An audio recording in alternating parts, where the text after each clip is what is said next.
स्वागत है आप सभी भक्तों को। साधना माता जी को स्वागत है। वेलकम। थैंक यू माता जी। तो हम चर्चा कर रहे हैं श्रील रघुनाथ दास गोस्वामी के जीवन चरित्र को। रघुनाथ दास गोस्वामी हमारे षड गोस्वामी में से अन्यतम है। तो हमने उनके जीवन को अभी लगभग कई दिनों से सुनते आ रहे हैं उनके चरित्र को। रघुनाथ दास जब बचपन से ही हमने देखा कि किस प्रकार उन्होंने कोई भी विषय के प्रति आसक्त नहीं थे या विषयों के प्रति वो बिल्कुल उदासीन थे। उनका कोई रुचि नहीं था भोग विलास में। बचपन से ही दिखाई दे रहा था वैराग्य उनके जीवन में, और एक महान वैराग्य की संगति में आए। श्री हरिदास ठाकुर की संगति में हरिदास ठाकुर का भी कृपा प्राप्त किए, और फिर बाद में रघुनाथ दास जो है श्रीमान महाप्रभु को मिले थे शांतिपुर में पहली बार। फिर दूसरी बार, पहली बार तो मिले थे, दूसरी बार महाप्रभु को मिले तो महाप्रभु उनको क्या उपदेश दिए कि हे रघुनाथ, आप घर पे जाओ, घर पे रहो और प्रतीक्षा करो, धीरे धीरे श्री भगवान का कृपा आपको होगा, और मरकट वैराग्य नहीं दिखाओ।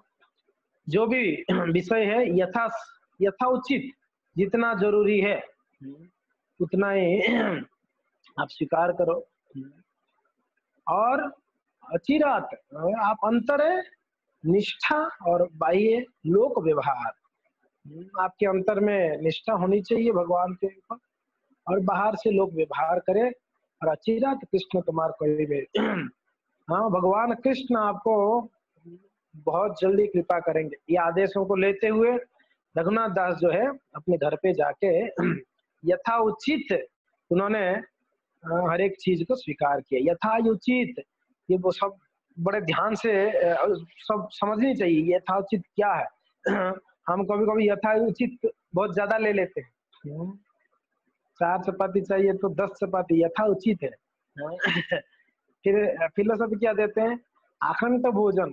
महाप्रभु बोले आकंठ भोजन, बोले ये चैतन्य चरितामृत में वर्णन है। आकंठ भोजन यानी पूरा गले तो खाना है भर के, मगर साथ में और एक चीज बोले महाप्रभु, आकंठ भोजन और उदंड कीर्तन। अगर खूब उदंड टाइप में कीर्तन करोगे तो आप प्रसाद को भर के खा सकते हो। अब ऐसा नहीं आकंठ भोजन और समय बिना समय देखे ही सो गया आप, भोजन तो कर दिया सो गया 4 घंटा। नहीं, आकंठ भोजन यानी प्रसाद ले सकते हैं जितना जरूरी है उतना, अगर साथ साथ में आपको कीर्तन भी उतना करनी पड़ेगी, उतना भजन भी होना चाहिए। तो खैर रघुनाथ दास जो है महाप्रभु के आदेशों को पालन करते, पन रघुनाथ दास सोचे मैं नित्यानंद प्रभु का कृपा अभी तक नहीं लिया हूँ। तो नित्यानंद प्रभु के पास आए, नित्यानंद प्रभु को मिले, तो नित्यानंद प्रभु उनको बोले कि आप चोर हो, आपको दंड दी जाती है, क्या करो सभी भक्तों को आप प्रसाद खिलाओ, दही चूड़ा प्रसाद खिलाओ। बोले नित्यानंद प्रभु उनको दंड दिए, तो दही चूड़ा प्रसाद सभी को खिलाए नित्यानंद प्रभु, और उनके सब जितने भक्त थे और सभी बड़े आनंद थे। और उसमें स्वयं श्रीमान महाप्रभु पधारे थे, जो उन्होंने दही चूड़ा उत्सव का आनंद लिए, और नित्यानंद प्रभु उनको आशीर्वाद दिए, बोले कि आप चिंता मत करो। भविष्यवाणी किए, हमने कल देखा नित्यानंद को भविष्यवाणी क्या किए कि बहुत जल्दी श्री कृष्ण चैतन्य महाप्रभु का कृपा होगी, और महाप्रभु आपको अंतरंग भृत्य के रूप में स्वीकार करेंगे, अंतरंग भृत्य निजी भृत्य के रूप में स्वीकार करेंगे, और आपको किसको सौंपेंगे, स्वरूप दामोदर को सौंपेंगे। स्वरूप दामोदर को सौंपेंगे। तो ये कल हमने सुना, तो ये नित्यानंद प्रभु का आशीर्वाद लेते हुए, सारे वैष्णवों का कृपा लेते हुए रघुनाथ वापस घर पे आए। घर पे आके अभी वो घर के अंदर नहीं सो रहे हैं, जो दुर्गा मंडप है बाहर, उस दुर्गा मंडप में सो रहे थे। यहाँ तक हमने कल चर्चा किए थे। दुर्गा मंडप में सो रहे थे, एक दिन क्या हुआ, वही सिपाही उनको पहरेदार दे रहे थे, ध्यान रखिए, वही सिपाही थे उनको पहरा दे रहे थे, कहीं भाग ना जाए। मन में चिंतन था रघुनाथ को, कब कृष्ण का कृपा होगा। ये बहुत बड़ा एक शिक्षा है। बातुल ना हो, भगवान बोले ना चैतन्य महाप्रभु, ना हो बातुल, बातुल होने का जरूरत नहीं है, भगवान कृपा करेंगे। तो वो कृपा कब करेंगे भगवान, वो प्लान कब करेंगे, उसके लिए जस्ट वेट कर रहे थे। हमको जस्ट वेट करनी है। भक्त जो होते हैं, ब्रह्मा जी कहते हैं कि हमारे जीवन में जो भी कष्ट और दुख आता है वो हमारे कर्मों का फल है, हमारे कर्मों का फल है जो भी कष्ट और दुख आती है।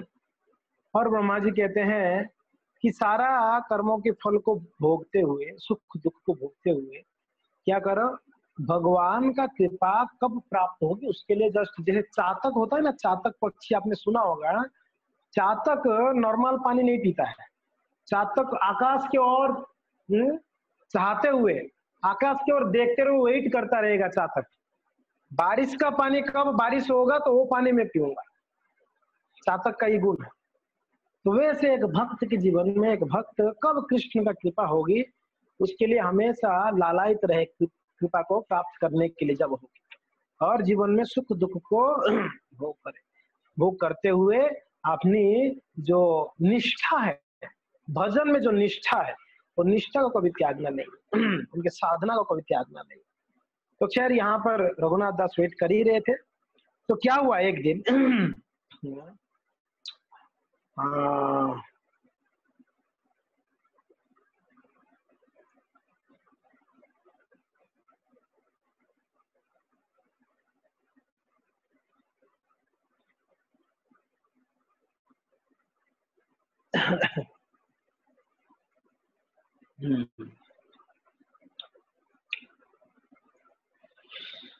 तो इस प्रकार से रघुनाथ घर पे आ गए, और घर पे आके बाहर सो रहे थे दुर्गा मंडप में। एक दिन क्या हुआ, এই মন তো চিন্তিতে দেবে কদিনে বাহিরে देवी मंडपे करी आछे न शयने। एक दिन ऐसे ही, रोज तो प्लान कर ही रहे थे कब कृष्ण का कृपा होगी, तो एक दिन रात को सोए थे, कहाँ पर, देवी मंडप, दुर्गा मंडप में सोए हुए थे।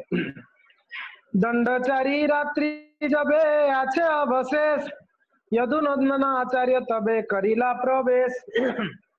उसी समय दंडाचारी रात्रि, एकदम भोर भोर में क्या हुआ, यदुनंदन आचार्य उनके घर पे आए, कहाँ पर, दुर्गा मंडप में आए। बस अभी कुछ ही समय था सुबह होने के लिए, रात्रि खत्म होने के लिए, उस समय आए यदुनंदन आचार्य। अभी यदुनंदन आचार्य कौन थे पता है क्या, इनका गोवर्धन मंजुंदार का उनका पुरोहित थे, घर का पुरोहित थे, पुरोहित कहते ना, कुल पुरोहित, उनका पुरोहित थे। ये यदुनंदन आचार्य पुरोहित होने के कारण एक प्रकार से रघुनाथ दास का गुरु भी थे यदुनंदन आचार्य, क्योंकि ना उनके घर का पुरोहित थे, इसके कारण रघुनाथ उनको गुरु करके भी संबोधन करते थे। तो रघुनाथ सोए थे कहाँ पर, बाहर, अंदर नहीं, बाहर सोए हुए थे। और उस समय कौन आए, यदुनंदन आचार्य आए। आकर यदुनंदन आचार्य उनको उठाए, रघुनाथ को उठाए, हे रघुनाथ उठो उठो। तो रघुनाथ उठे, कौन है, गुरुदेव आप इतना रात को। बोले कि हाँ, एक्चुअली क्या हुआ पता है क्या, मेरा जो सेवक था ना, भगवान का सेवा पूजा कर रहा था मेरे घर पे, वो 2 दिन से ना छुट्टी मार दिया है, आ नहीं रहा है। तो भगवान का सेवा पूजा आप थोड़ा हेल्प करोगे क्या मुझे भगवान का सेवा करने के लिए। तो रघुनाथ विचार किए, शायद यही है वो प्लान जो कृष्ण ने किया होगा, नहीं तो आधे रात को यदुनंदन आचार्य आके मुझे उठा रहे, बोल रहे कि वो मेरे सेवक आ नहीं रहा है, पुजारी आप मेरे ठाकुर जी का सेवा पूजा में कुछ हेल्प करोगे क्या।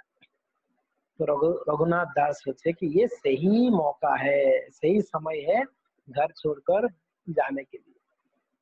क्यों, क्योंकि ना इस समय अगर मैं जाऊंगा यदुनंदन आचार्य के साथ उनके घर, तो कोई सिपाही भी मना नहीं करेगा, क्योंकि ना गुरु के साथ गए हैं। बहुत अच्छा मौका मिला। तो इसके लिए हे भक्तों, ये ध्यान रखना चाहिए हमको कि भगवान का प्लान कुछ दूसरा होता है, हमारा प्लान से होती नहीं है। हम लाखों उपाय बना ले, लाखों प्लान बना दे। यही रघुनाथ दास के जीवन में देखिए, उन्होंने कितना उपाय नहीं किया घर से भागने के लिए। कई बार उन्होंने प्रयत्न किए थे घर पे भागने के लिए घर से, मगर फिर भी वो सफल नहीं रहे। जब भगवान का कृपा हुई, गुरु की कृपा के द्वारा, गुरु की कृपा के माध्यम से, तब अभी रघुनंदन, रघुनाथ दास अभी विचार कर रहे कि अभी सही मौका है, अभी मैं जा सकता हूँ।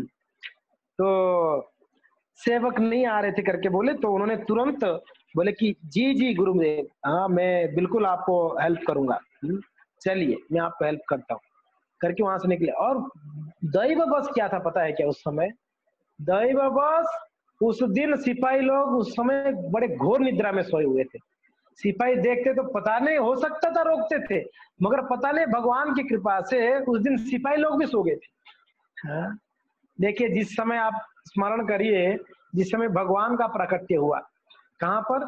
हाँ, कंस के कारागृह में, कारागृह में। उस समय क्या था? सारे पहरेदार सो गए थे, एक भी पहरेदार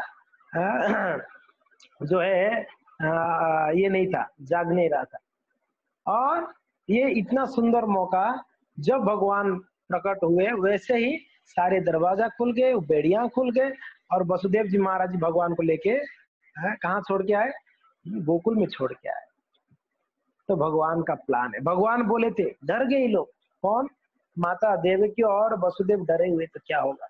तो भगवान बोले चिंता मत करो, कोई पहरेदार नहीं उठेगा इस समय, सब मेरे माया के द्वारा सो गए हैं। तो वैसे ही यहाँ पर रघुनाथ दास जब जाना था घर छोड़कर, तब क्या हुआ कि लोग सब सोए हुए थे, सब लोग सोए हुए थे।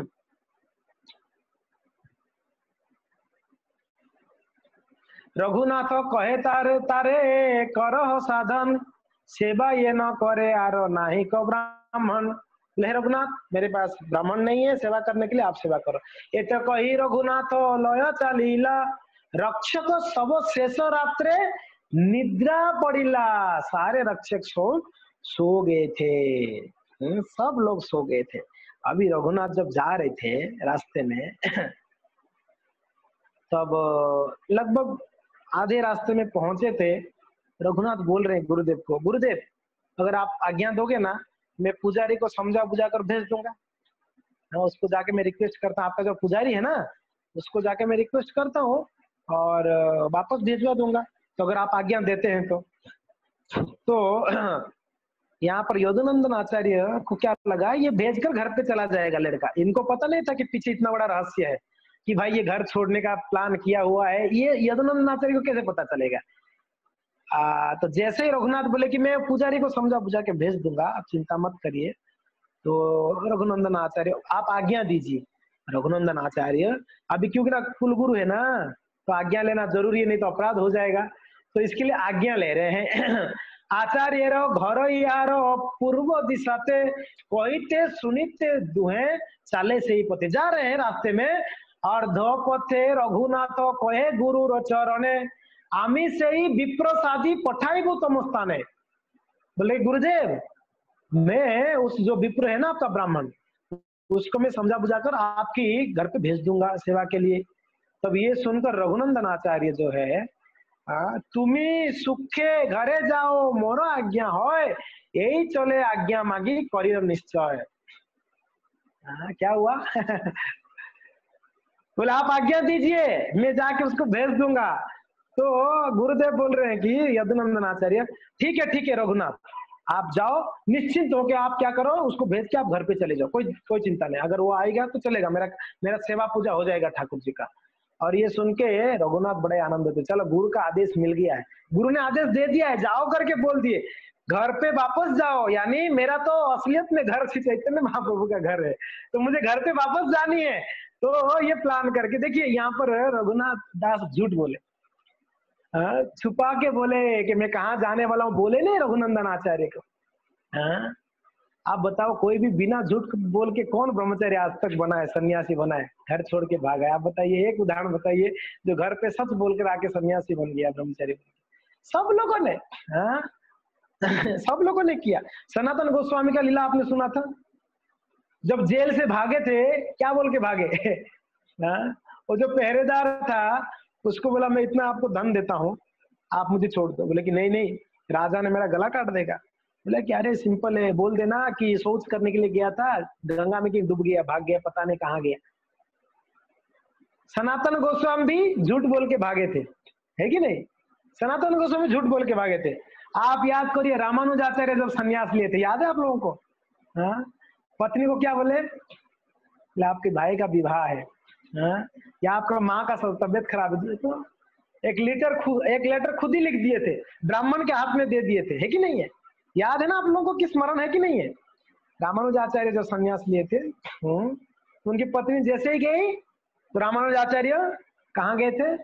भरतराज जी के मंदिर में एंट्री किए। तो भरतराज स्वामी क्या बोलते हैं? हाँ, है क्या नाम दिया? यति श्रेष्ठ, है यति श्रेष्ठ, आओ आओ आओ। तो सब लोग ने झूठ बोला है। चैतन्य महाप्रभु कौन सा सच बोल के गए थे? हाँ, चैतन्य महाप्रभु भी झूठ बोल के गए थे जब महाप्रभु संन्यास ले लिए, उनकी माँ बहुत दुखी हुई।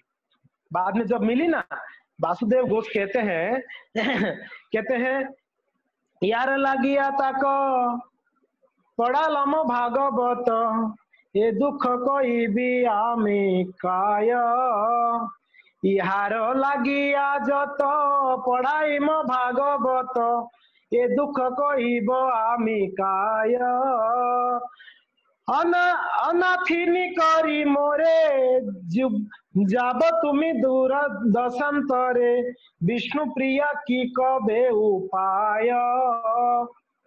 सची माता बोलती है भगवान को मिलके, इहार लागिया जतो पढ़ा लो भागवतो, इतना भागवत आदि शास्त्र पढ़ाया तेरे को, तू यही करना था, तेरे को सन्यासी बनना था, तो पहले बताता, इतना सारा तेरे को शास्त्र पढ़ाया।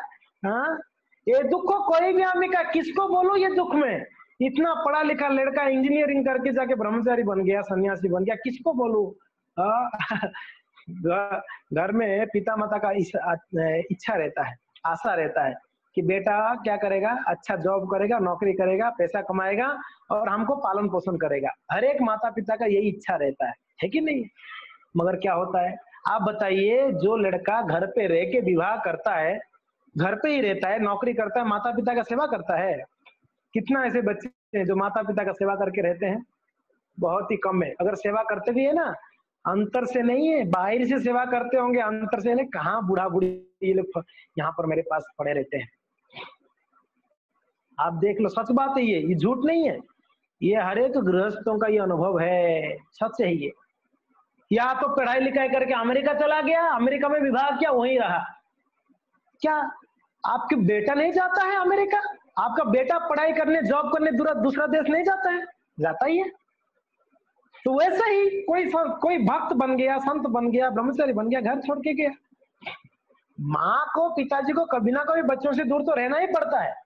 पढ़ाई करने जाता है तो कितना समय तक पढ़ाई करना पड़ता है उसको? 4 साल 8 साल पढ़ाई करते हैं, तब भी तो माँ, हाँ 5 साल, तब भी तो माँ सहन करती है अपनी बच्चों का विरह को। कौन सी आशा से? ये आएगा, नौकरी करेगा, फिर विवाह करेगा, अच्छा पत्नी आएगी, वो पत्नी हमारा सेवा करेगी। कितना पत्नी सेवा करती है, कितना नौकरी से पैसा कमाकर आपको पालना पोसना करता है लड़का, वो हमको ही पता है। ये भ्रम में मत रहिए, सिर्फ इतना समझ जाइए, माता पिता होने के नाते हमारा कर्तव्य है बेटा को पढ़ाई लिखाई कराकर बड़ा करना, पाल पोस के। बाद में लड़का आपका भरण पोषण करे ना करे, उसका आशा मत करो कोई माता पिता। करोगे दुख भोगोगे, ये 100% सत्य है, 100% सत्य है। वो समय नहीं रहा, श्रवण कुमार का समय चला गया जी। श्रवण कुमार जी अपनी माता पिता को अपने कंधे पे ढोते ढोते पूरा तीर्थ यात्रा करवाए थे, वो समय गया। हाँ, अगर बेटा अच्छा भक्त हो जाएगा ठाकुर जी का, तो हो सकता है आपका सेवा पूजा बढ़िया से कर सकता है। अगर भक्त नहीं है तो आप आशा ही मत करो, आशा ही मत करो। तो बड़े दुख की बात है। कोई एक घर पे रोज झगड़ा होता, पिताजी खांसते रहते, तो पत्नी बोलती तेरे बाप को कहीं छोड़ के आ। पति को बोलती रोज खांसता रहता है। ले कहाँ छोड़ के आऊं, वृद्ध समय में कहाँ छोड़ू, लेकिन नहीं, रोज झगड़ा घर पे। एक दिन दिमाग खराब हुआ, पति देव आके पिताजी को बोलते पिताजी चलें तीर्थ यात्रा। पिताजी बोलते हद हो गया यार, आज तो किसने कभी खाने के लिए पीने के लिए पूछा नहीं, आज बोलता है तीर्थ यात्रा चलता है। हो सकता है भगवान ने कुछ सद्बुद्धि दे दिया लड़का को, बहुत अच्छी बात है। तो चलो चलते हैं, ले गया साथ में। चलते चलते, उस समय गाड़ी घोड़ा नहीं था, चलते चलते चलते गए। धूप का समय था, यही मई जून की समय था, बहुत कड़क धूप है। एक पेड़ के नीचे बैठ गए, बिठा दिया पिताजी को, बोला पिताजी यहीं बैठे रहो, आपके लिए पानी लेके आता हूं मैं। तो जैसे ही लड़का गया, पिताजी हंसने लगा जोर जोर से। तो लड़का थोड़ा आगे जाके वापस आके बोलता है पिताजी आप हंस क्यों रहे हैं। बोले कि बेटा तू वापस नहीं आएगा मुझे पता है। बोले डर गया ये, आपको कैसे पता है ये बात।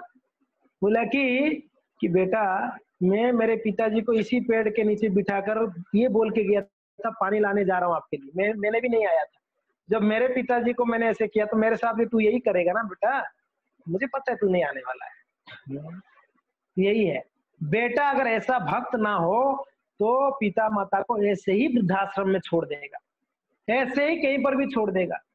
मुझे तो आश्चर्य हो रहा है कि आजकल बच्चे माता पिता को भाग मीन्स डिवाइड कर दिया, माँ मेरे पास बाप आपके पास रहेगा, या 6 महीना मेरे पास रहेंगे पिता माता, 6 महीना आपके पास रहेगा, तू तेरा भी तो कर्तव्य है। ये कैसा सेवा, इसको सेवा कहते हैं। 6 महीना मेरे पास सेवा, मैं सेवा करूंगा तो 6 महीना तेरे पास रहेंगे, ये सेवा कैसा है? ये सेवा नहीं है, ये सिर्फ दिखावटी है। ये सिर्फ क्या रह गया है, सिर्फ फॉर्मेलिटी के लिए। कोई किसी का सेवा नहीं करता। और माँ जो होती है ना, आप विचार नहीं कर सकते, माँ कितने कितने दयालु होती है। अपने बच्चे बड़े होके बूढ़ा भी हो जाएंगे ना बच्चे, तब भी माँ ही रहती है, प्रेम करती है बच्चों को, भले बच्चे प्रेम ना करें। सची माता कहती है कि तेरे को इतना पढ़ाई लिखाई करवाया इसके लिए। हाँ यार लागिया जो तो पढ़ावा में भागवतो, ये दुख को कोई भी हमें कहा है, किसको बोलूं ये दुख मेरा। सची माता रो रो के बोल रही है, किसको बोलूं। अनाथिनी करी मोरे जाबो तुमी देशांतरे, विष्णु प्रिया की होबे उपाय। कि बेटा मुझे अनाथिनी कर दिया। एक लड़का तो पहले ही भाग गया, तो पहले ही संन्यास ले लिया जाके। क्या है बड़ा बेटा का नाम? विश्वरूप। चैतन्य महाप्रभु का बड़ा भाई का नाम विश्वरूप है। विश्वरूप पहले ही संन्यास ले लिए थे। माता सची कहती है कि तू भी चला गया अनाथिनी करके, मुझे कौन रक्षा कर, कौन देखभाल करेगा बेटा। अभी बूढ़ी हूं मैं, एज हो गया 70 साल, मुझे कौन देख, तू अनाथिनी करके चला गया। ठीक है मुझे तो छोड़ के गया, चलो मैं बूढ़ी हूँ, आज नहीं कल मरने वाली हूँ। ये तेरी पत्नी इतना सुंदर विष्णु प्रिया है, वो उसके लिए क्या उपाय किया तूने, उसको छोड़ के चला गया। रो रही है माँ, चैतन्य महाप्रभु को देख के रो रही है। चैतन्य महाप्रभु कहते हैं कि मैया क्यों रो रही हो माँ, सच्ची माता को बोल रहे, आश्वासना दे रहे हैं। ध्रुवेर जननी छिलो पुत्र के वैराग्य दिलो, भजते हो देवो चक्र पाणी। ए माँ ये संसार में सिर्फ तू ही है, सच्ची माता ही है जो अपने बेटा को त्याग कर दुखी है। पहले ध्रुव भी था, ध्रुव उदाहरण दे रहे महाप्रभु भी। हाँ ध्रुवेर जननी छिलो, ध्रुव की माँ थी कि नहीं है। हाँ सुनीति, ध्रुव की माँ सुनीति, ध्रुव को भी उन्होंने भेज दिया था जंगल में, जाओ भगवान को प्राप्ति करनी है कि बेटा जंगल में जाके तपस्या करनी पड़ेगी, भजन करनी पड़ेगा। तो वो भी तो अपनी बेटा को छोड़ दी थी ना, वो भी तो कष्ट हो, क्या ऐसे ही छोड़ दी? उसके दिल में कष्ट नहीं था सुनीति का? बहुत कष्ट था, दिल में पत्थर रखकर बेटा को भेजी थी वो जंगल में।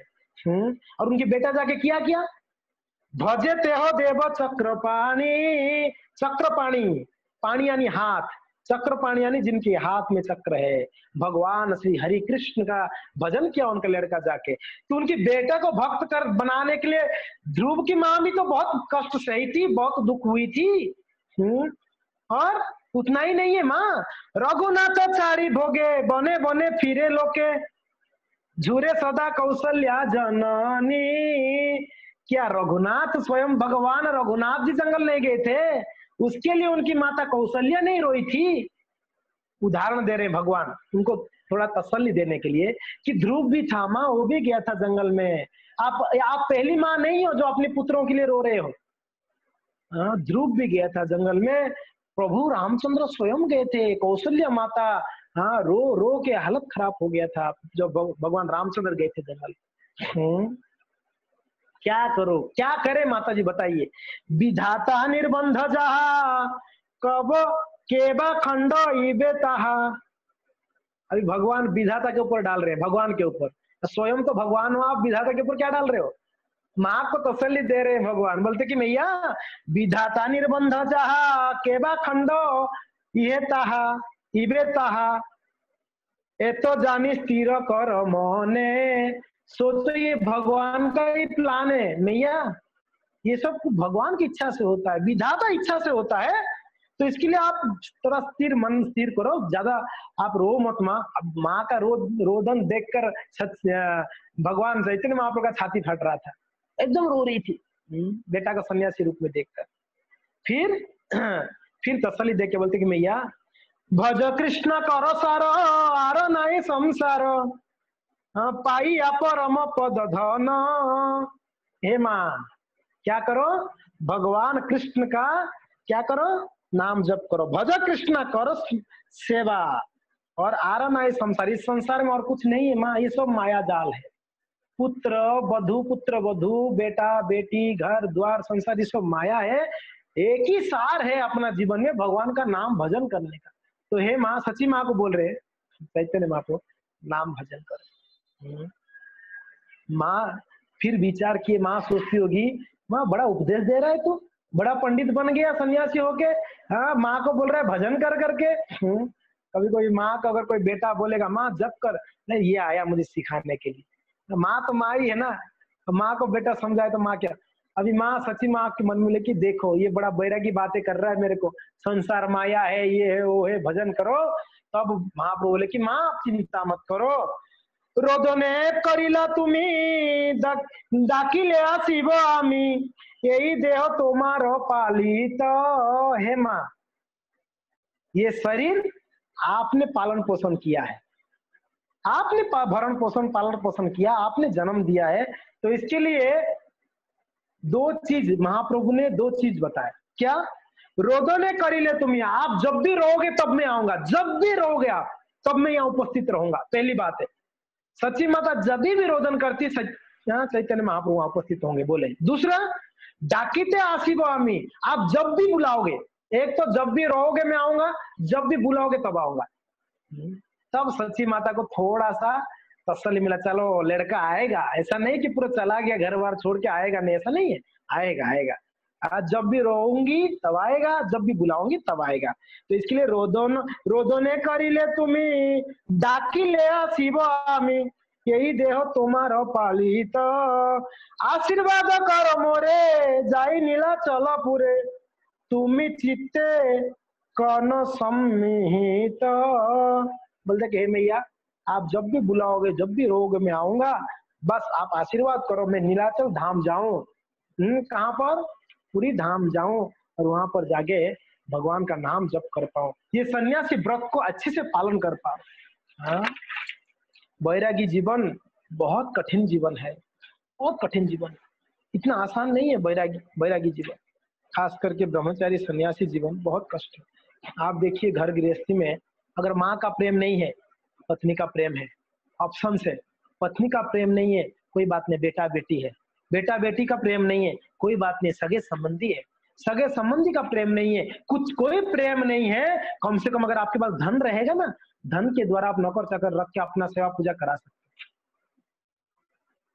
मगर त्यागी जीवन में ऐसा नहीं है, गृह जीवन में है, घर गृहस्थ में ऑप्शन है।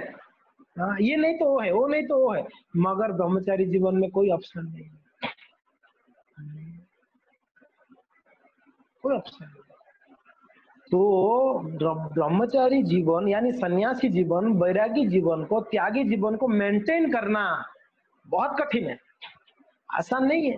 लोग सोचते हैं अरे ये लोग क्या है, मठ में खा के खट में सोते होंगे, इन लोग को क्या है।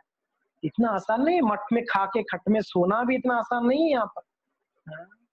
अगर किसी को मठ में खा के खट में सोना ही आप सोच रहे हो, आके देखो, एक एक हफ्ता रुको मंदिर में, आश्रम में रुकना चाहिए एक हफ्ता सबको।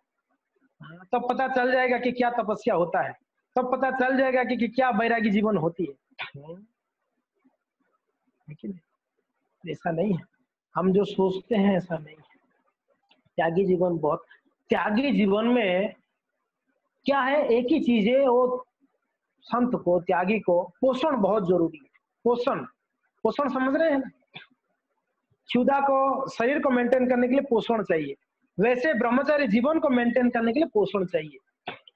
एक ब्रह्मचारी अपना पोषण श्रवण कीर्तन विष्णु स्मरणम पाद सेवनम करके भगवान को सेवा को पूर्णतया अपनी जीवन में उतार कर समर्पित भाव से अगर वो कंटिन्यूअसली अनवरत अगर एंगेज रहता है, तो एक त्यागी लंबा समय तक अपना त्याग जीवन को, वैरागी जीवन को अपना वो मेंटेन कर सकता है। बहुत कठिन है, बहुत कठिन।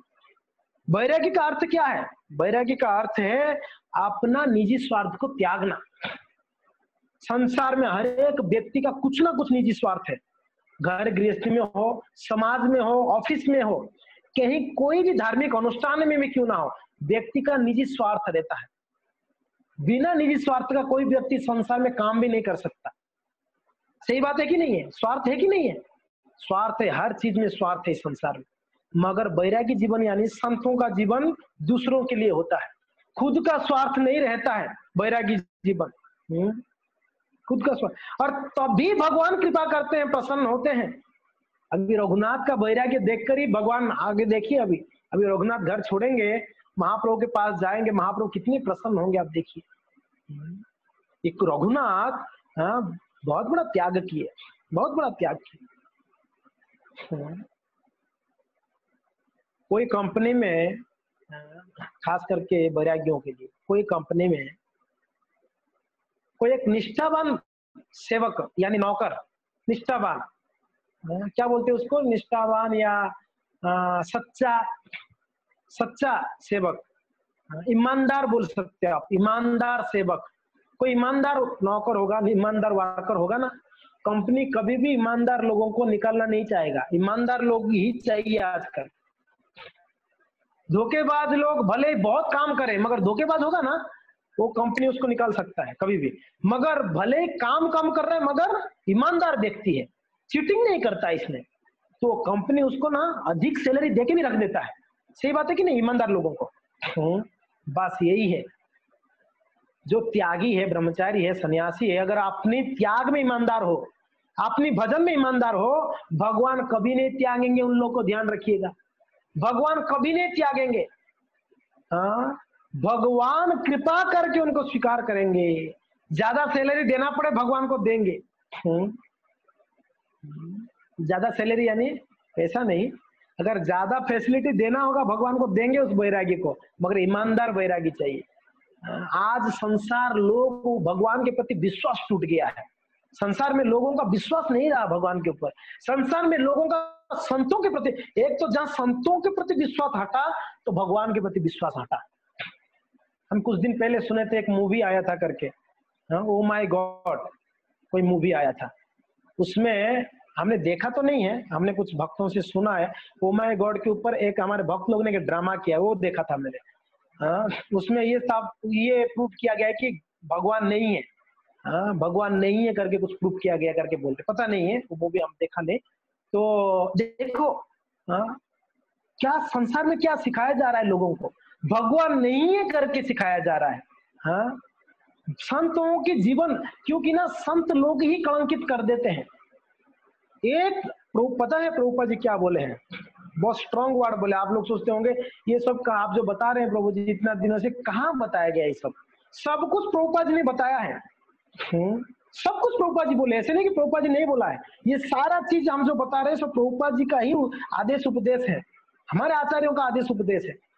प्रभुपाद जी बहुत एक स्ट्रॉन्ग स्टेटमेंट बोले हैं भगवत गीता में, क्या पता है, एक क्या बोलते हैं उसको, जो धोखेबाज बैरागी, धोखेबाज बैरागी बोलेंगे उसको।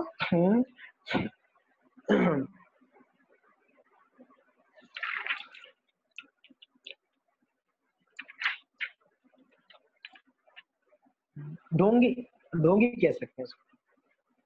एक ढोंगी साधु से कई गुना अच्छा है एक झाड़ूदार। प्रभुपाद ने स्टेटमेंट बोले, एक सज्जिया झाड़ूदार, एक झाड़ूदार जो झाड़ू मारता है, रोड का झाड़ू मारता है या टॉयलेट साफ करने वाला, श्रेष्ठ है एक ढोंगी साधु से। बहुत स्ट्रॉन्ग स्टेटमेंट है। प्रभुपाद जी एक स्टेटमेंट में सारा वैरागियों का पर्दाफाश कर दिया। इसके लिए ढोंगी साधु से हमेशा बचनी चाहिए। इस संसार में विश्वास तोड़ने वाले यही ढोंगी साधु, विश्वास तोड़ने वाले। जो लोग भगवान के प्रति अटूट विश्वास है वही लोग आज भगवान के प्रति विश्वास नहीं। क्यों? ये ढोंगी लोगों के वजह से। हम ये कह रहे थे कि एक जो बैरागी जीवन होता है, ये बैरागी जीवन बड़े कष्टदायक जीवन है। कष्ट यानी व्यक्ति अपना भोग को छोड़ के आया है, खास करके व्यक्ति अपना स्वार्थ को छोड़ के आया है। व्यक्ति चाहता तो कुछ भी करता। लोग बाहर संसार में कहते हैं हम कमाए, हम कुछ भी कर सकते हैं, मगर ऐसा नहीं है यहाँ पर बैरागियों का जीवन। वो कुछ भी चाहेगा नहीं कर सकता है। गुरु जो बोलते हैं, ब्रह्मचारी गुरुकुले वसंतम, तो गुरु हितम कहा गया है। ब्रह्मचारी यानी गुरु की निर्देशन में गुरु के हित के लिए कार्य करता है, खुद का हित नहीं है, खुद का हित नहीं। और इसको भगवान ने भी सिखलाया है।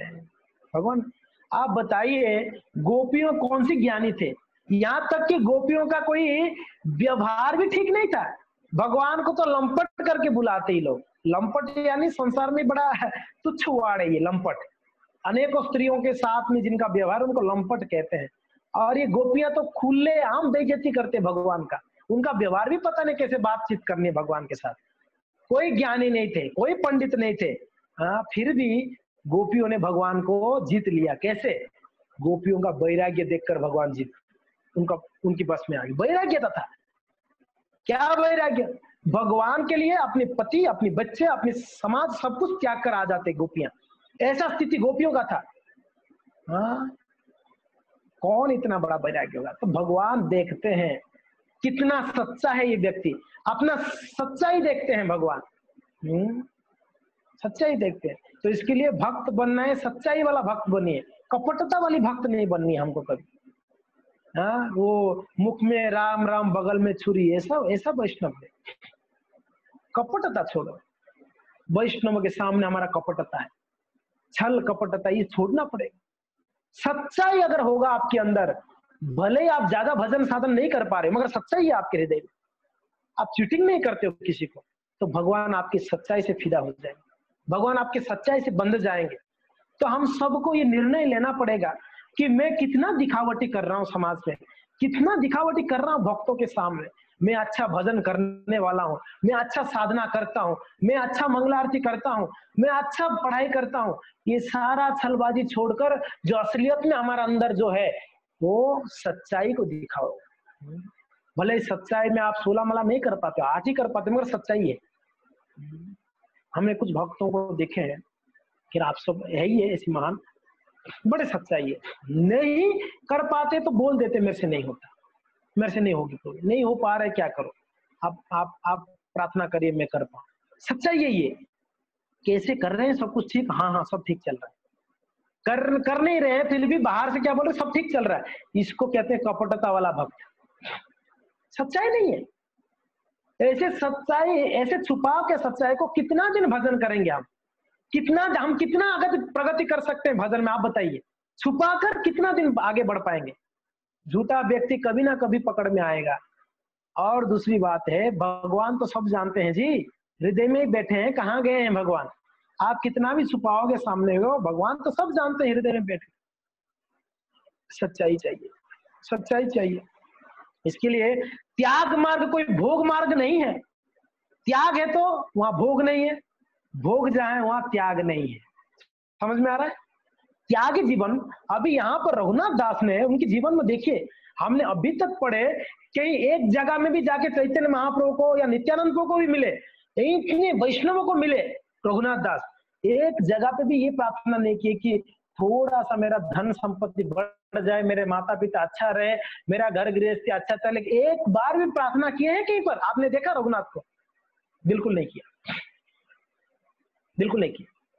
बस यही मांगते जब भी मिलते, मुझे चैतन्य चरण का प्राप्त होगा, श्री चैतन्य महाप्रभु का चरणारविंद का प्राप्त होगा मुझे, बस ये उत्कंठा लालसा था।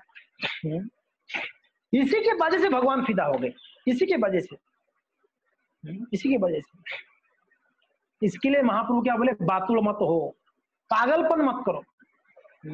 एक गर्भवती नारी होती है, तो जब नया नया होती है, ससुराल में गर्भवती है, तो बार बार जाके सास को पूछती है क्या होगा, कैसे होगा, कैसे मेरा गर्भ में संतान कब होगी, बड़ा आतुर रहता है वो, क्या करना चाहिए, मैं इस समय क्या खाऊं, कैसे सो, सब कुछ पूछती है वो, क्योंकि ना उसको अनुभव नहीं रहता है। सास बोलती है कि बेटी तो इतना बातों मत होना, समय आने पर ना मैं ही तेरे को हेल्प करने वाली हूँ, तो बिल्कुल टेंशन मत ले।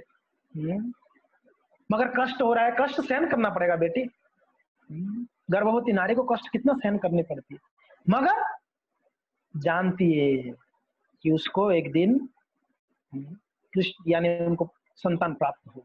बस ऐसे ही है ये संसार का दुख कष्ट, हमको एक गर्भवती नारी को जैसे कष्ट है ना, ऐसा कष्ट है सहन करनी है हमको, समय पर कृष्ण कृपा करते हैं।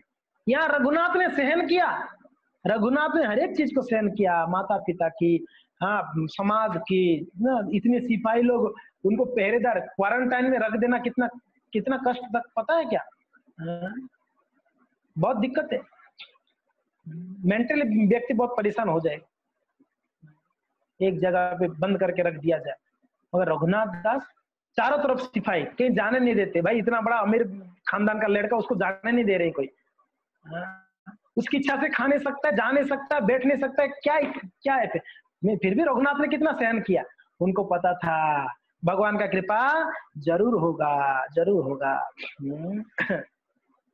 तो इसके लिए वैराग्य जीवन श्रेष्ठ जीवन माना जाता है, श्रेष्ठ मार्ग माना जाता है।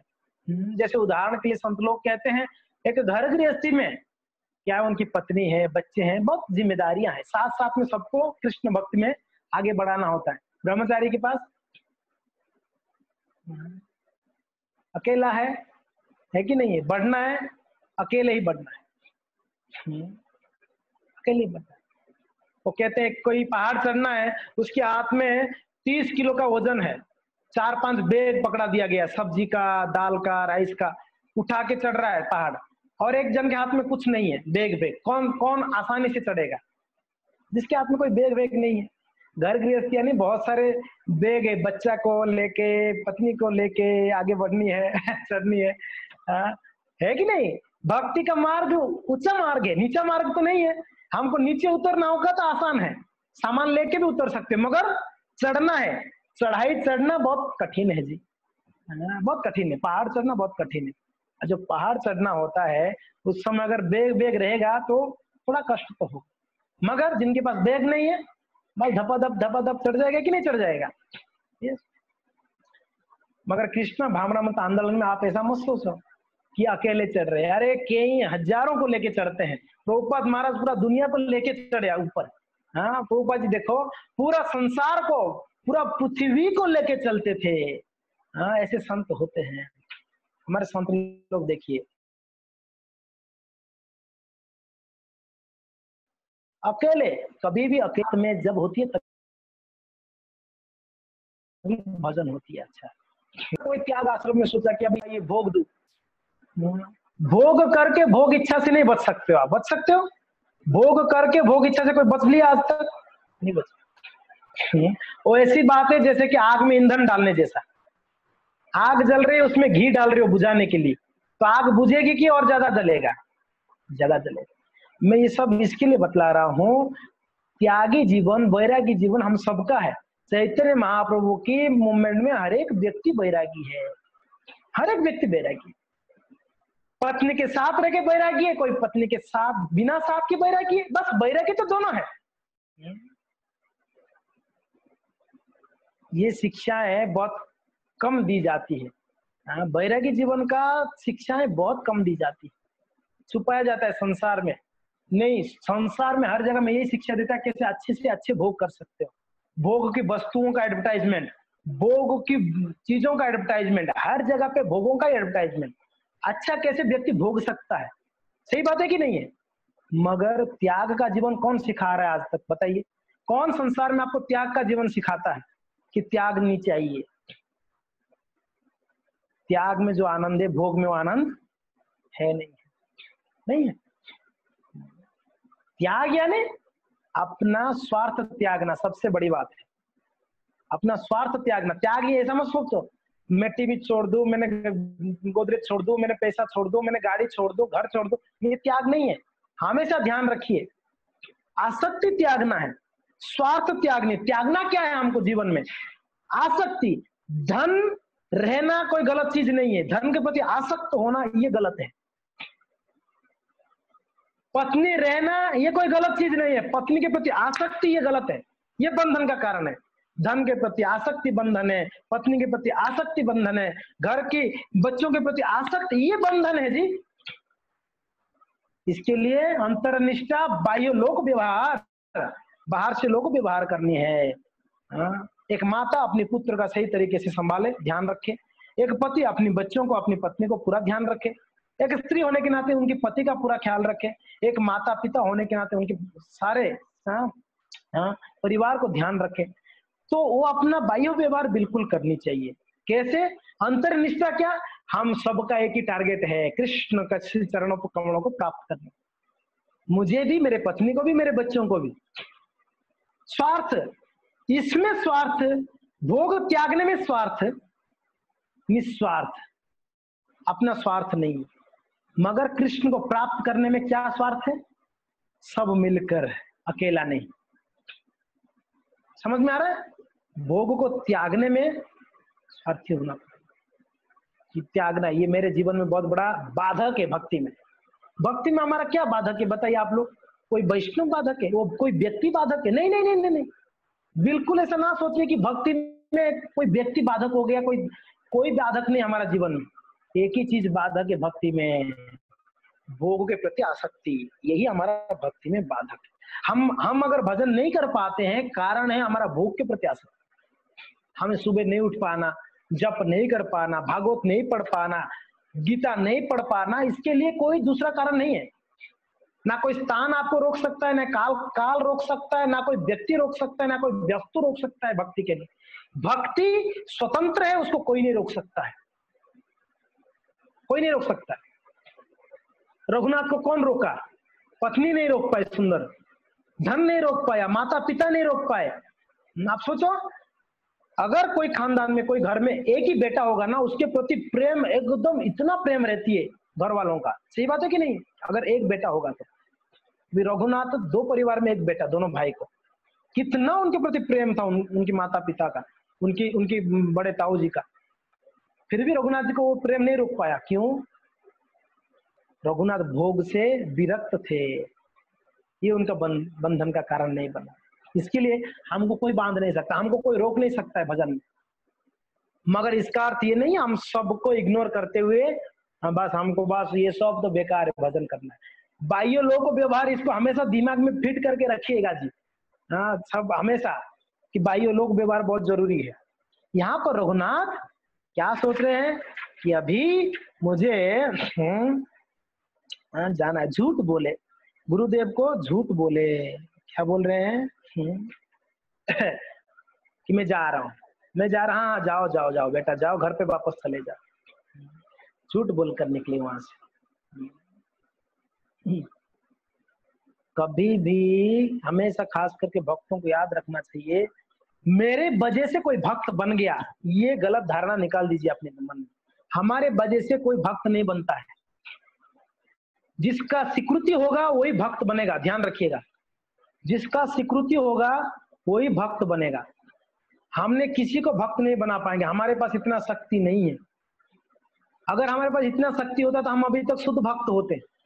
अगर हमारे पास इतना शक्ति होता किसी एक व्यक्ति को भक्त बनाने के लिए, तो हम आज शुद्ध भक्त होना चाहिए ना। अभी भी हमारा निद्रा तंद्रा जप में, अभी भी हमारा मन नहीं लग रहा है जप भजन में, तो कैसे फिर हम दूसरों को हमेशा याद रखो, एक शुद्ध भक्त ही किसी को आध्यात्मिक स्वीकृति दे सकता है। ये गलत धारणा है कि मैंने किसी का शिक्षा गुरु हूं, मैं किसी का काउंसिलर हूं, मैं किसी इतना लोगों को भक्त बना दिया। नहीं जी, बिल्कुल भी नहीं है। ये गलत धारणा में मत रहिए कोई। हम किसी को भक्त बना ही नहीं सकते हैं। भक्त बनाएगा कौन? शुद्ध भक्त। शुद्ध भक्त ही किसी भक्त को बना सकता है, क्योंकि ना वो शुद्धता है। प्रभुपाद जी जैसे शुद्ध भक्त, गुरु महाराज जी शुद्ध भक्त, वो लोग भक्त बना सकते हैं। हम क्या कर रहे हैं? हम क्या कर रहे हैं? हम लोगों की स्वीकृति जो है ना, उस स्वीकृति को सिर्फ उसको बढ़ावा दे रहे हैं। स्वीकृति को थोड़ा सा बढ़ावा देते हैं, बस। उनका स्वीकृति पहले से है, हाँ, बस उनको माला आपने माला दिया होगा उसको, उनका स्वीकृति के कारण वो जप कर रहा है। आपने जप ले, कभी कभी हम सोचते हैं कि मेरे वजह से ना ये जप कर 16 माला कर दिया। नहीं नहीं, ऐसे बिल्कुल भी नहीं है। उसका स्वीकृति के कारण वो 16 माला किया है। मगर जब हमारा जीवन की बात आता है, हमेशा याद रखो कोई वैष्णव के कारण मेरा जीवन में प्रगति हुई है। ये हमेशा याद रखो। जब हमारे बारे में आता है, वैष्णव की कृपा से हो रहा है। जब दूसरे के बारे में आता है कि मेरा उसमें कोई हाथ नहीं है, गुरु वैष्णव और प्रभुपाद जी का कृपा है, और उनका अपना खुद का स्वीकृति है।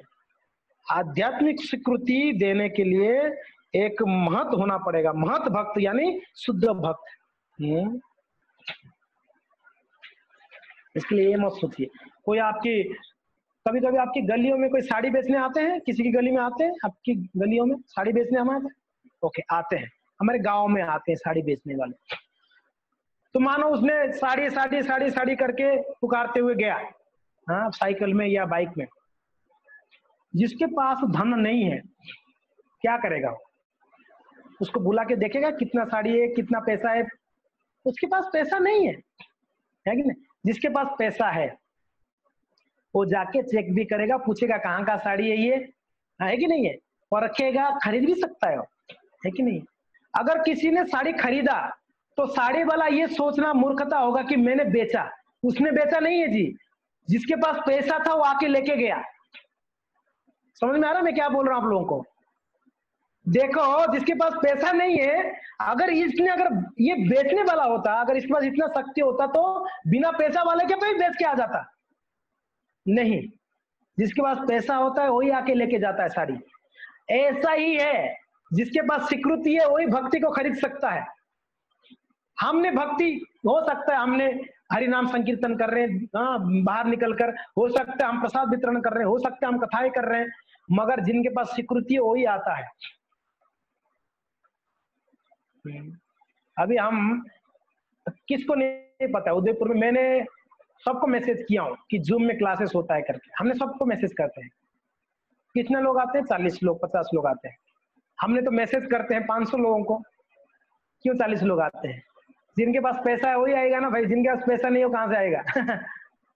सिंपल बात है, स्वीकृति चाहिए हर एक चीज के लिए, हर एक चीज। तो कथा सुनने आने के लिए स्वीकृति आप लोग का है, मैंने कुछ नहीं किया।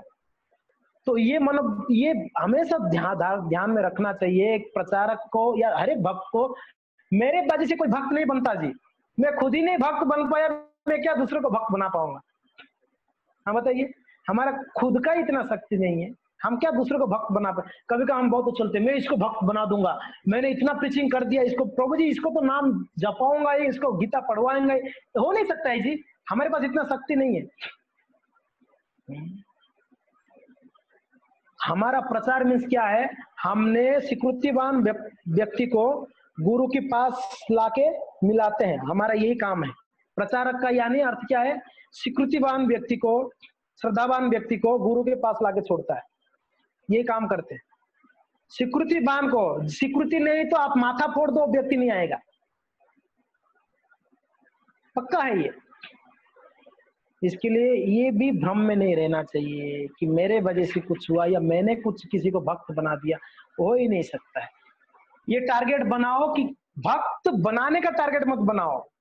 एक संत कह रहे थे, एक भक्त, कि जीवन में पूरा मेहनत करके प्रचार करके एक जन को अगर आप भक्त बना दिया तो आपका जीवन सार्थक है। समझ में आ रहा है मैं क्या बोल रहा हूँ?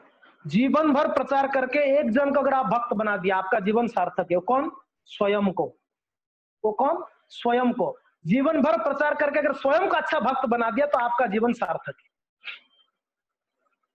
बहुत महत्वपूर्ण लाइन है ये, कि जीवन भर प्रचार करके अगर एक व्यक्ति को आपने भक्त बना दिया तो आपका जीवन सार्थक है। वो कौन? स्वयं को, खुद को भक्त बनाना। हाँ, दूसरों को भक्त तब तो बनाओगे जब आप खुद अच्छा भक्त बनोगे। सही बात है कि नहीं है? चैतन्य महाप्रभु बोले हैं, जा रहे देखो तारे को, तो लोग इतना ये उधर पास प्रचार करो प्रचार करो प्रचार करो, कभी कभी प्रचार करते करते खुद का बैंड बज गया रहता है, खुद का साधना का बैंड बज गया, खुद का ठीक नहीं है साधना भजन, तो दूसरे को सिर्फ प्रचार। अरे भाई खुद तो ठीक। मधुला प्रभु जी ने कल या आज एक मैसेज किए थे, एक व्यक्ति को कीर्तन या कथा करने से पहले अपना 16 माला निश्चित रूप से करनी चाहिए, निश्चित रूप से अपना खुद का 16 माला पूरा करना चाहिए, अगर उसको कथा करनी या ये करनी।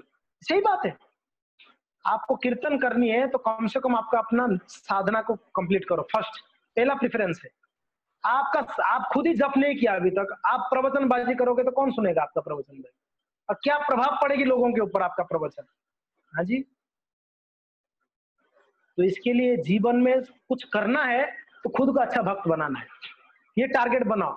मैंने इतना लोगों को भक्त बनाऊंगा, वो टारगेट साइड में रखो, पहले ये टारगेट बनाओ, मैं अच्छा भक्त कब बनूंगा। हम खुद को अच्छा भक्त बनाएंगे पहले, बाद में दूसरों को भक्त बनाए, अलग बात। ठीक है, हमने सिर्फ प्रभुपाद जी का, गुरु का कृपा को लोगों के पास पहुंचाने के लिए प्रयत्न कर रहे हैं, बस इतना ही कर रहे हैं, उतना ही कर रहे हैं। उसको करने के लिए भी क्वालिफिकेशन क्या चाहिए? खुद का साधना में कोई कॉम्प्रोमाइज नहीं, ये क्वालिफिकेशन। आपको कृपा बांटने के लिए भी ना, कोई व्यक्ति बांटने के लिए ना खुद का क्वालिफिकेशन चाहिए। वो क्या है? आपको कम से कम अपना साधना स्ट्रॉन्ग करना पड़ेगा। इसलिए प्रचारकों को, लीडर्स को सबसे महत्वपूर्ण बात ध्यान रखना है, और सबको, हर एक व्यक्ति लीडर है इस संसार में। आप भी एक लीडर हो, आप अपना जीवन का लीडर हो, अपना अपना स्वयं का लीडर आप स्वयं हो, है कि नहीं हो? आप स्वयं का जीवन स्वयं चलाते हो, कितना बजे उठना है, कितना बजे सोना है, कब खाना है, क्या खाना है, ये आपके हाथ में है। तो आप भी एक लीडरशिप ही कर रहे हो। ऐसा मत सोचो कि कोई मंदिर का लीडर है तो लीडर है, कोई प्रचारक का लीडर है तो आप भी एक लीडर हो। हम अपना जीवन को चलाते हैं, हम लीडर के रूप में। तो सबसे पहला कर्तव्य है कि हम अपना साधना, अपना जीवन को सुधारें। चैतन्य महाप्रभु बोले हैं, पृथ्वी ते नगर आदि ग्राम सर्वत्र प्रचार होय बिना हमारा क्या गुरु होया जा रहे देश, जा रहे देखो तारे को कृष्ण उपदेश। अपन जीवन सार्थक करी करो परोपकार। तो बोले हैं चैतन्य महाप्रभु, खुद का जीवन को सार्थक करो पहले। ये सर्व भक्ति सिद्धांत सरस्वती ठाकुर कितने बड़े भक्त थे। हाँ जी, प्रभुपाद जी महाराज जी का गुरु, उन्होंने 64 गौड़ी मठों को स्थापना किया, भक्ष्यान महाराज सरस्वती महाराज। आपको पता है 11 साल तक भक्ष्यान महाराज जी ने ऐसे छुप गए, किसी को दिखाई नहीं दिए, गायब, ढूंढ रहे लोग नहीं मिल रहे, कहां गए? कहीं जाके छुप गए, अपना भजन बढ़ाने के लिए, अपना साधना बढ़ाने के लिए। क्या जरूरत है भक्ष्यान महाराज जी को? एक मुक्त जीव है, वो मुक्त जीव है। हाँ, फिर भी भक्ष्यान महाराज 11 साल तक दिखाई नहीं दिए लोगों को। दिन में 24 घंटे में से 22 घंटा नाम जप करते भक्ष्यान महाराज जी, 11 साल तक। 11 साल अच्छा साधना किए, फिर प्रचार में उतरे भक्ष्यान महाराज जी। उसके बाद प्रचार किए, फिर भक्ष्यान महाराज जी का नाम क्या पड़ा? सिंह गुरु। क्या पड़ा? सिंह गुरु। भक्ष्यान महाराज जी का एक नाम है सिंह गुरु। सिंह गुरु यानी जैसा शेर जैसे दहाड़ता है ना, तो वैसे भक्ष्यान महाराज जी अपने प्रवचन में दहाड़ते थे। वैसे लोगों का हृदय में कंपन आ जाता था, लोगों को हिला डाल देते। भक्ष्यान में हिला डालना मानिए उनकी भौतिक जीवन को हिला देते बिल्कुल। भक्ष्यान महाराज जी ऐसे दहाड़ते। 11 साल अपना साधना किए। आपने कितना साल अपना साधना किए? 22 घंटे का साधना कितना लोग किए? प्रचार बोल रहे हैं हम लोग, कितना हमने अपना दिन में 2 घंटा हम जप नहीं कर पाते हैं, 22 घंटा छोड़ दो। स्ट्रॉन्ग साधना। आप हमेशा देखिए, हमने हमेशा इसी बात को जोर दे रहे हैं, साधना बहुत स्ट्रॉन्ग होनी चाहिए। यही हमारा जीवन का मूलभूत फाउंडेशन है जी, फाउंडेशन हमारा जीवन का साधना। रघुनाथ दास गोस्वामी का देखिए, उनका जीवन, उनका फाउंडेशन साधना था। साधना हमारा फाउंडेशन है हमारा जीवन। अगर आपका पक्का साधना है ना, हमारे खास करके जो ब्रह्मचारी जीवन में कोई ज्वाइन होता है ना, हम लोग को कम से कम 5 साल हमारा ट्रेनिंग पीरियड रहता है ब्रह्मचारियों के जीवन में। 5 साल क्या करेगा वो व्यक्ति? अपना परफेक्ट साधना, टाइम टू टाइम सोना, टाइम टू टाइम उठना, टाइम टू टाइम खाना और छोटे से छोटा सेवा करना, बाथरूम साफ करना, मंदिर साफ करना। कोई मैनेजमेंट मैनेजमेंट नहीं, चक्कर नहीं है, कोई मैनेजमेंट नहीं, कोई ऐसा पोस्ट पोजीशन नहीं है।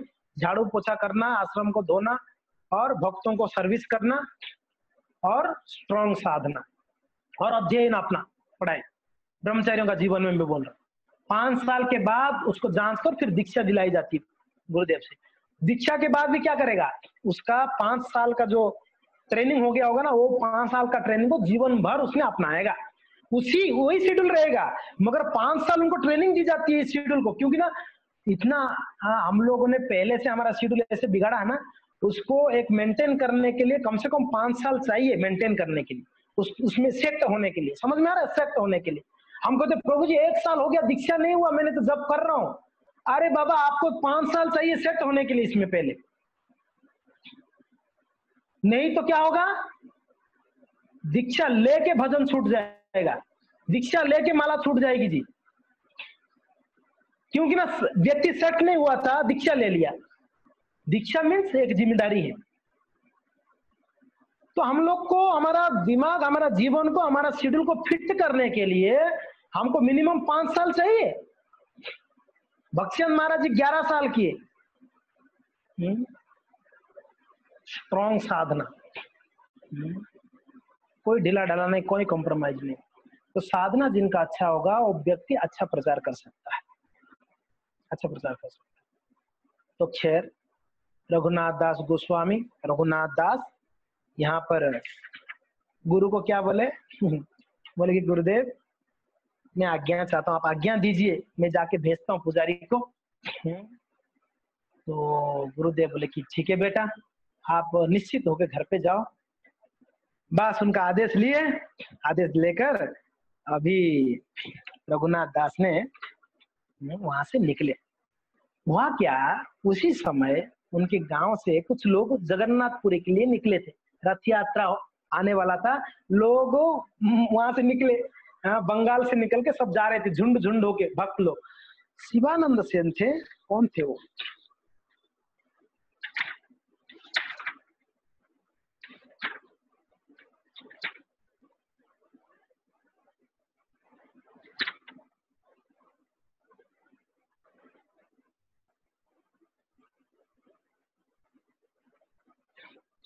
शिवानंद सेन थे, उनका नाम मैं देखता हूँ।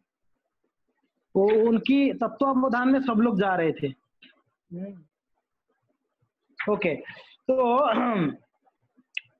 इस प्रकार से रघुनाथ वहां से निकले। मगर उसी समय कुछ भक्त लोगों ने बंगाल से उड़ीसा जा रहे थे जगन्नाथपुरी रथ यात्रा देखने के लिए। तो उसी समय रघुनाथ दास ने कब निकले थे? रात्रि का लास्ट घड़ी था, यानी सुबह होने के पहले पहले रघुनाथ ने वहां से आज्ञा लेके निकले। ठीक है, और आज्ञा लेके निकल कर रघुनाथ आगे हम देखते हैं क्या हुआ। 160 170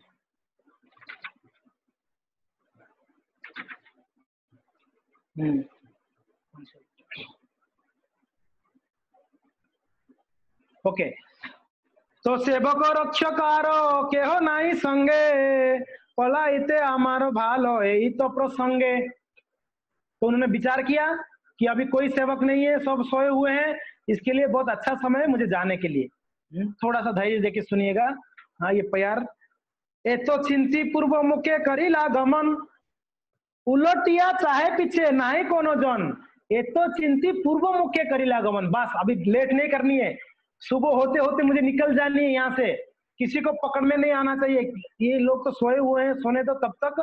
इन्होंने निकला पूर्व मुखे, पूर्व की ओर गए, पूर्व दिशा की ओर निकले और बार बार उलटी चाहे पीछे नाई को कोनो जन, बार बार पीछे देख रहे हैं, कोई पीछे देख तो नहीं रहा है, कोई पीछे कोई है तो नहीं है, मुझे देख तो नहीं रहा है गौर से। तो बस बार बार देखते हुए भागते भागते, और भागते भागते धीरे नहीं जा रहे थे, यहाँ से निकल रहे जल्दी से जल्दी। हाँ फिर कहते हैं श्री चैतन्य नित्यानंद चरण चिंतिया, पथ छाड़ी उपपथे जब जाए न धाया। अभी मेन रोड में जा रहे थे, ठीक है, मेन रोड में जाते जाते स्मरण क्या हो रहा था, श्री चैतन्य नित्यानंद का चरणों का स्मरण करते हैं। भगवान बस इस समय कोई पकड़ में नहीं जाए, कोई पकड़ ना आ जाए मुझे, इस समय कोई पकड़ में नहीं आ जाए, मैं इस समय मुझे कोई नहीं पकड़े कि प्रभु आपका चरण मुझे प्राप्त करना है। उनके चरणों को चिंतन करते करते मेन रोड में जा रहे थे। देखो मन में पता नहीं उनका क्या विचार है कि मेन रोड में जाना खतरे से खाली नहीं है, कोई ना कोई पथिक मिल जाएगा, मेरे पिताजी को खबर दे देगा, तेरा लड़का को देखा रास्ते में। तो मेन रोड में जाना खतरे से खाली नहीं है। तो इसलिए ये सोचकर रघुनाथ क्या किए, उपपथ पकड़े, यानी जो मेन रोड नहीं था जंगल का रास्ता पकड़ लिया, बीच में टर्न मार दिए, उपपथ पकड़ लिए। अभी मेन रोड में नहीं जा रहे, उनको डर था मेन रोड में जाऊंगा तो पकड़ में आ जाऊंगा मैं, शायद कोई देख लेगा तो दिक्कत होगी। ग्रामे ग्रामे रो पत्थर छाड़ी जाए बने बने, गांव गांव का जो, अभी रोड में जाओगे तो कोई ना कोई गांव आएगा ना बीच बीच में, अभी वो पथ छोड़ दिए, कहाँ जा रहे हैं, छाड़ी जाए बने बने, अभी गांव गांव छोड़ के बन बन यानी जंगल जंगल में निकले। काय मनो वाक्य चिंते चैतन्य चरणे, काय मनो वाक्य चिंते चैतन्य चरणे। हाँ? मन में, काय में, वाक्य में, बस चैतन्य के बारे में चिंता कर रहे हैं और उनने जंगल जंगल होके निकल रहे हैं। स्थिति क्या था, भाग रहे थे, शांति से बैठे नहीं थे। हम लोग शांति से बैठ के हमारे काय मन वचन से हम भगवान का स्मरण नहीं कर पाते, ध्यान रखिए। रघुनाथ का स्थिति क्या था, सुबह भोर में निकल के भाग रहे हैं, अभी मेन रोड में भी नहीं जा रहे, कांटे पत्थर वाले रोड में निकल रहे, जंगल की ओर चले। जंगल और जब जा रहे थे कहीं कांटे उनको चुभ रहा था और पीछे नहीं देख रहे थे, अभी भागना है बस इस जंगल की। मगर शरीर से, काय यानी शरीर से, मन से, वाणी से, मुख में नाम ले रहे थे कंटिन्यू, हरे कृष्णा कृष्णा कृष्णा हरे हरे, हरे राम राम नाम कंटिन्यू था उनका। देखो ऐसा नहीं कि बस अभी भाग रहा हूं तो बस नाम ले। इसलिए हम सबको बड़ा बड़ा उपदेश है, कुछ भी करो, चलते समय, बैठते समय, खाईते पीते सोईते लो यथा तथा नाम, जैसे भी समय क्यों ना हो भगवान का नाम को उच्चारण करते रहना है बस। नींद आ रहा है ना माता जी, दोनों हाथ ऊपर करिए सब लोग, जिनको जिनको नींद आ रहा है, चलो सब दोनों हाथ ऊपर करो। हरे कृष्णा बोलो, हरे कृष्णा कृष्णा कृष्णा हरे हरे, हरे राम राम राम हरे हरे। थोड़ा निद्रा तंद्रा छोड़ के सुनो, अभी रघुनाथ क्या होगा, जंगल की ओर घुसे, अभी कोई जंगल में कोई टेर चीतना, शेर चीता, कोई सांप को नहीं काट दे, लड़का जवान लड़का जंगल की ओर जा रहा है। थोड़ा भी टेंशन नहीं, आप लोग को नींद आ रहा है तो टेंशन होनी चाहिए। रघुनाथ को क्या होगा, बेचारा जंगल की ओर चले गए। से मेन रोड में जाते तो आप आराम से सो भी सकते थे कथा में, मगर वो जंगल की ओर चले गए।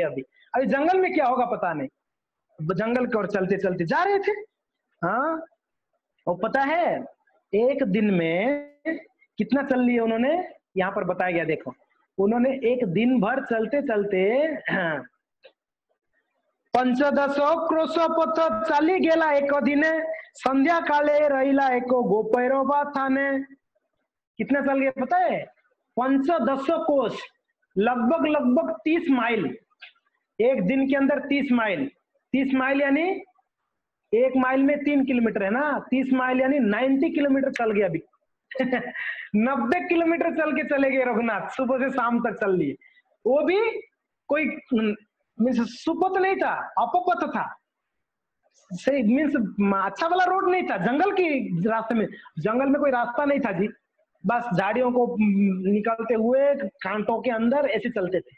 और कितना चल गए, 30 माइल चल गए, 15 क्रोश।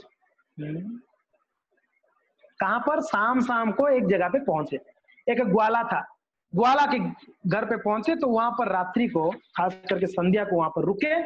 अभी क्या हुआ आगे, उस संध्या को रुकने के बाद उपवासी देखी गोप दुग्ध आनी दिला, से ही दुग्ध पान करी पड़िया रहिला। उपवासी सुबह से कुछ नहीं खाए थे, घर छोड़े थे, भोर में घर छोड़े थे। हाँ, भूखे प्यासे हम लोग घर पे रह के भी एकादशी नहीं होती हमारा, खाने को चाहिए, हाय हाय करते रहते हैं, कब मिलेगा कब मिलेगा। अभी देख लो अगले एकादशी में आपका नानी नहीं याद आ जाएगी, आप लोग को मुझे बताना था। अगली एकादशी निर्जला है ना, अब देख लेना। हाँ, सुबह से ही पानी चाहिए रहेगा आप लोगों को। जब खास करके भक्त लोग नॉर्मल एकादशी में तो कोई टेंशन बाजी नहीं, निर्जला में ना सुबह ही पानी चाहिए, सुबह ही प्यास लग जाता है, क्योंकि टेंशन इतना रहता है दिमाग में, अरे यार आज पानी नहीं पीना है, पानी नहीं पीना है, और सुबह सुबह ही पानी चाहिए उनको। इसके लिए टेंशन छोड़ दो कि आपको निर्जला रहनी है, बस एंगेज हो जाओ अपने आप, नाम जप में एंगेज हो जाओ, भागवत पढ़ो, बैठकर कथा सुनो। मैं सोच रहा हूँ निर्जला एकादशी के दिन 5 घंटा कंटिन्यू कथा करूंगा, आप लोग सुनोगे? कंटिन्यू 5 आवर्स कथा होगी, कृष्ण कथा, भक्त कथा।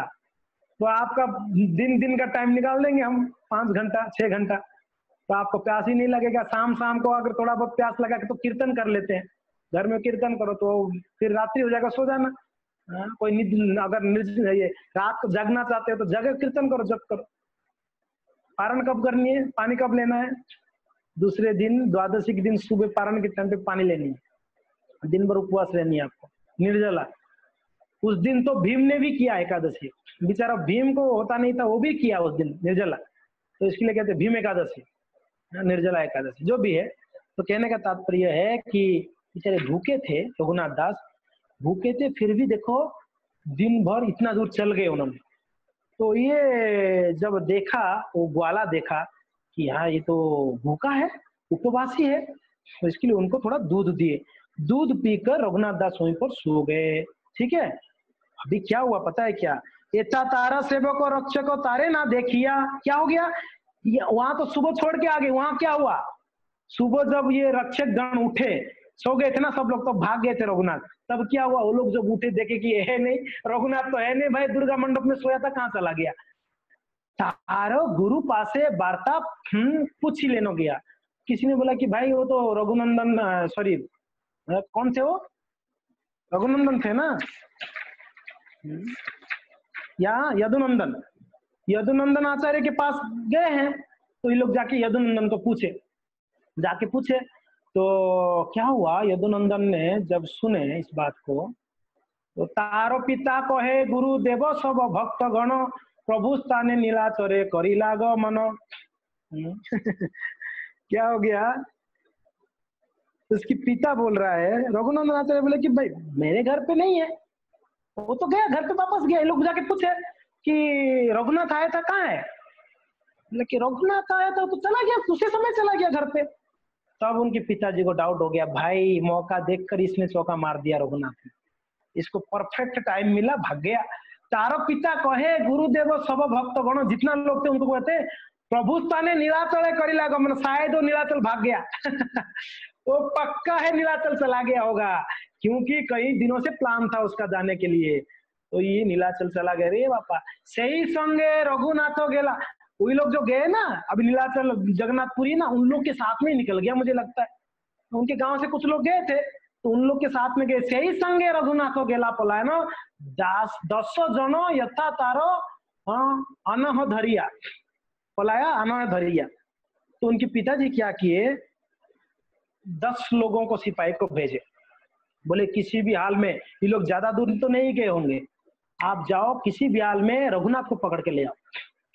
देखो पिताजी अभी भी उनको बेटा को छोड़ना नहीं चाह रहे, ये आसक्ति है जी, ये आसक्ति इतना आसान नहीं है। हाँ, पुत्र को छोड़ देना, पुत्री को छोड़ देना इतना आसान नहीं, खास करके पुत्र को छोड़ना बहुत कठिन। अरे इतना हमने मेहनत किया ये बेटा को पालन पोषण करने, अकेला लड़का चला गया, बहुत दुख होता है। तो पिताजी कितना लोग को भेज लिए? 10 जन, 10 लोग गए।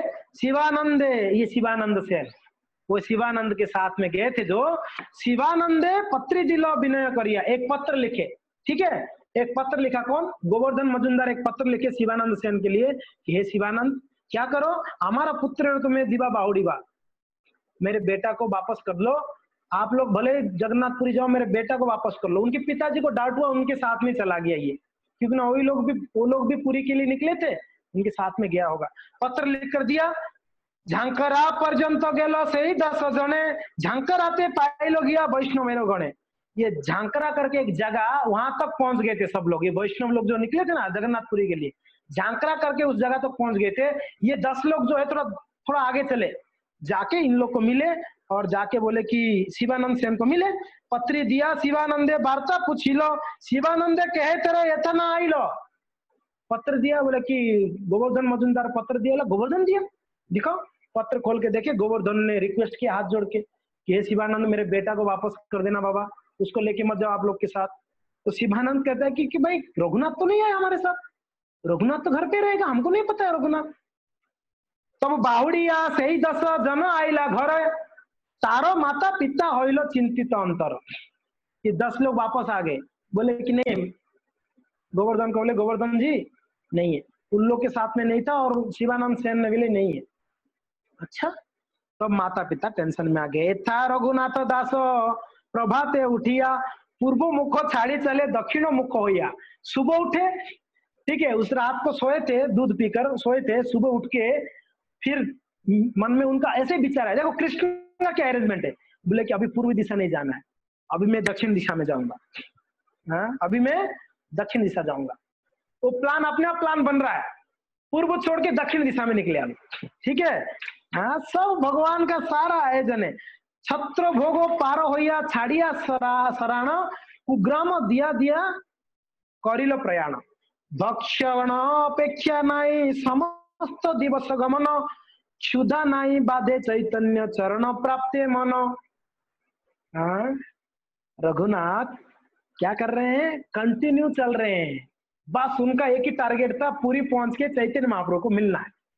तो इसके कारण भक्षण अपेक्षा नहीं, खाने के लिए बिल्कुल भी हमें इच्छा नहीं की थी कि कहीं मुझे कुछ मिल जाए।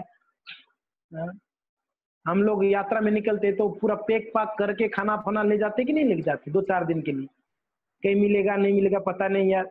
अहमदाबाद स्टेशन में भी मिल जाना चाहिए, बड़ौदा में 2 घंटे के बाद वापस मिलना चाहिए, सूरत आएगा तो उधर भी मिलना चाहिए हमको, नागपुर आएगा वहां से भी कुछ मंगाओ ना प्रभु जी।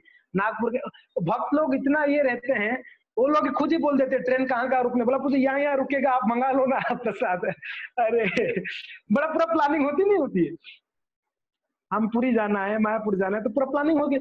अभी रघुनाथ बिल्कुल खाने पीने का कोई टेंशन ही नहीं था, इच्छा ही नहीं था, बिल्कुल आशा ही नहीं था कि मुझे कहीं मिलेगा। अभी बस उनको एक ही चिंता था, क्या, क्षुधा नहीं बाधे, उनको भूख नहीं सता रहा था, चैतन्य चरण प्राप्त मन, भगवान चैतन्य का चरण प्राप्त करने का मन था, इच्छा था, इसके लिए उस चरणों को याद करते करते भूख मिट गया था, उनको भूख नहीं लग रहा था। आप कोई कोई भक्तों का अनुभव होगा कि कभी आप किस चीज में बिल्कुल मन लगा लेते हो ना, आपको भूख भी नहीं लगता है। हमने देखा है, भजन में तो इतना मन नहीं है, जब हम पढ़ाई करते थे कॉलेज के टाइम पे, जब क्रिकेट आता था, 3-3, 6-6 घंटा क्रिकेट होता ना, 3 घंटा इंडिया और 3 घंटा पाकिस्तान खेलेगा, क्रिकेट खेलेगा, तो इनका बैटिंग तो बॉलिंग भी देखना पड़ेगा ना, जीता कि नहीं जीता। तो 6-6 घंटा टीवी के सामने बैठते, पता नहीं, माँ बुलाते थे खाने के लिए, नहीं उठते, नहीं खाना है तो रुक, अभी क्या होगा, सचिन 6 मारेगा कि 4 मारेगा पता नहीं, जीतेगा। तो एक ये क्योंकि ना मन बिल्कुल लग गया था उसमें, बिल्कुल मन लग गया था, तो खाने के लिए बुलाने पर भी नहीं खाने जाते।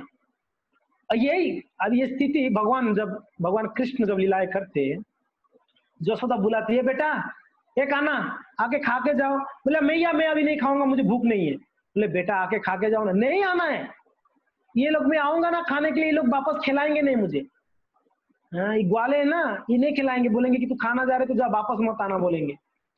यशोदा बड़ा फेर में पड़ जाती है, यार करूं क्या, लड़का खाया नहीं है, सुबह से खेल रहा है, कहीं मन लग गया ना तो दूसरा आपको क्षुधा प्यास भी नहीं लगेगा। परीक्षित महाराज जी से सीख लो, परीक्षित महाराज जी को बोल रहे हैं सुखदेव गोस्वामी, थोड़ा पानी पी लो ना बेटा। जब कृष्ण लीला शुरुआत हो रही, 10वां स्कंद लगभग तीसरा दिन खत्म हो गया था, चौथा दिन शुरुआत हो रही थी। हाँ, बोल रहे कि आप थोड़ा पानी पी लो, मैं कृष्ण कथा शुरू कर रहा हूँ। बोले कि पानी पी रहा हूँ ना, मैं ऑलरेडी कृष्ण कथा कानों से पी रहा हूँ, तो मुझे क्षुधा नहीं है या प्यासा नहीं है, नींद भी नहीं आ रहा। बोले थोड़ा सो जाओ आधा 1 घंटा, नींद नहीं है, प्यासा नहीं है, भूख नहीं है, आप बोलते रहो मैं सुनता रहूंगा।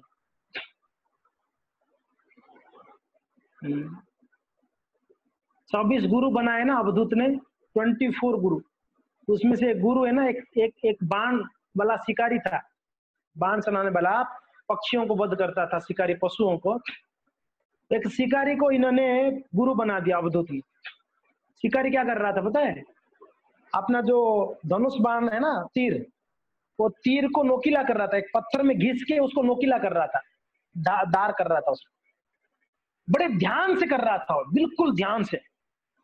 तो वहां से राजा गया, सैनिक गए, मंत्री गया, बहुत तुरई बज रहा था, ढोलक बज रहा था, सब लोग उस पास सामने से निकले।